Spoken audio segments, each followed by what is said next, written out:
नमस्कार दोस्तों, आप सभी को मेरे YouTube चैनल में स्वागत है। दोस्तों, आजकल के दौर में अधिकतर लोग अपने जीवन से असंतुष्ट हैं।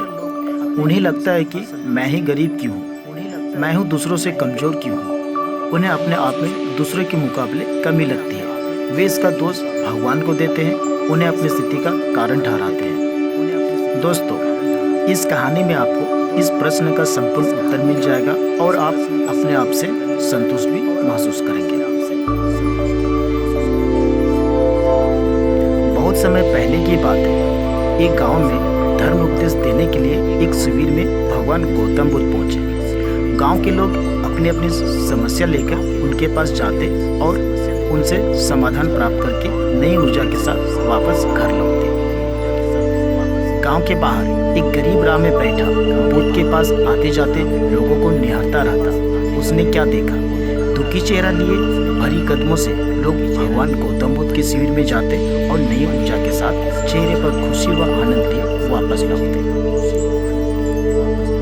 गरीब ने सोचा, क्यों ना मैं भी भगवान के पास अपनी समस्या लेकर जाऊं।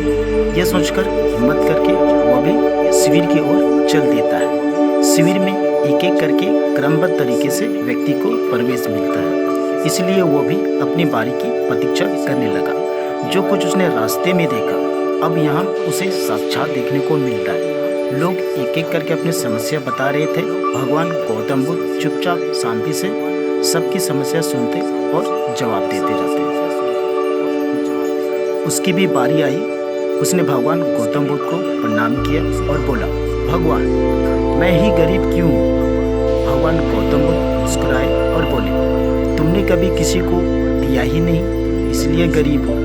इस पर वो आश्चर्य से वो भगवान गौतम बुद्ध को ताकने लगा और बोला, भगवान, मेरे पास कुछ देने के लिए है ही नहीं, बड़ी मुश्किल से गुजारा हो पाता है और कभी कभी तो भूखे ही सोना पड़ता है, इतना गरीब हो। इसमें भगवान गौतम बुद्ध शांत भाव से बोले, तुम्हारे पास एक चेहरा है, किसी को भी मुस्कुराहट दे सकते हो।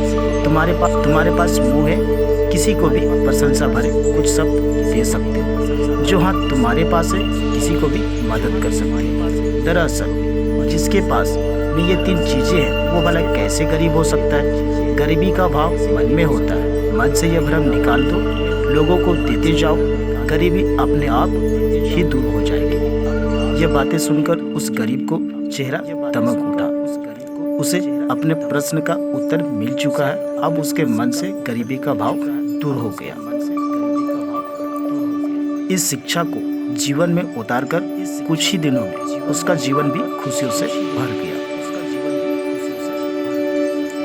दोस्तों, मंदिर में भी लोग जाते हैं, कुछ न कुछ मांगते रहते हैं और जीवन भर घुट घुट कर रो रो कर समय बिता देते हैं। वे ईश्वर की कृपाओं को कभी कम समझे ही नहीं, जीवन की महत्व को कभी जाना ही नहीं। इस पर कबीरदास जी ने बहुत बेहतरीन दोहे कहे हैं, सबके पल्ले लाल है सभी शाहूकार, गांठ खोल परखा नहीं या विधिरा कंगाल। यानी सभी के पास ज्ञान है जो कि ईश्वर की अनमोल देन है, जिसे हम कभी जानने समझने की कोशिश ही नहीं की, इसलिए हम सुख का आनंद नहीं ले पाते। मित्रों, मनुष्य का जीवन एक अनमोल अवसर है और विधाता के असीम कृपा का तोहफा है। हमारा सर्वप्रथम यह कर्तव्य होता है कि हम उस पर परम परमेश्वर की इनायतों को समझें, ईश्वर की कृपा को जानने की कोशिश करें। और इसका सबसे आसान तरीका है खुद को समझना।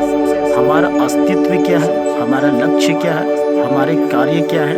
आज हम सभी बातों को जानकर पूर्णतया समझ चुके हैं कि हमारे पास ईश्वर की दी हुई वो अनमोल तोहफे हैं जिनसे आज मानव नई नई उपलब्धियों को पा रहा है, असीम ऊंचाइयों को छू रहा है। बस जरूरत है तो सही मार्गदर्शन की, जो कि आज से मैं इन बातों को अपने जीवन में उतारने की कोशिश करती है। दोस्तों, अगर यदि ये वीडियो आपको अच्छी लगी तो कृपया हमें कमेंट करके बताइए।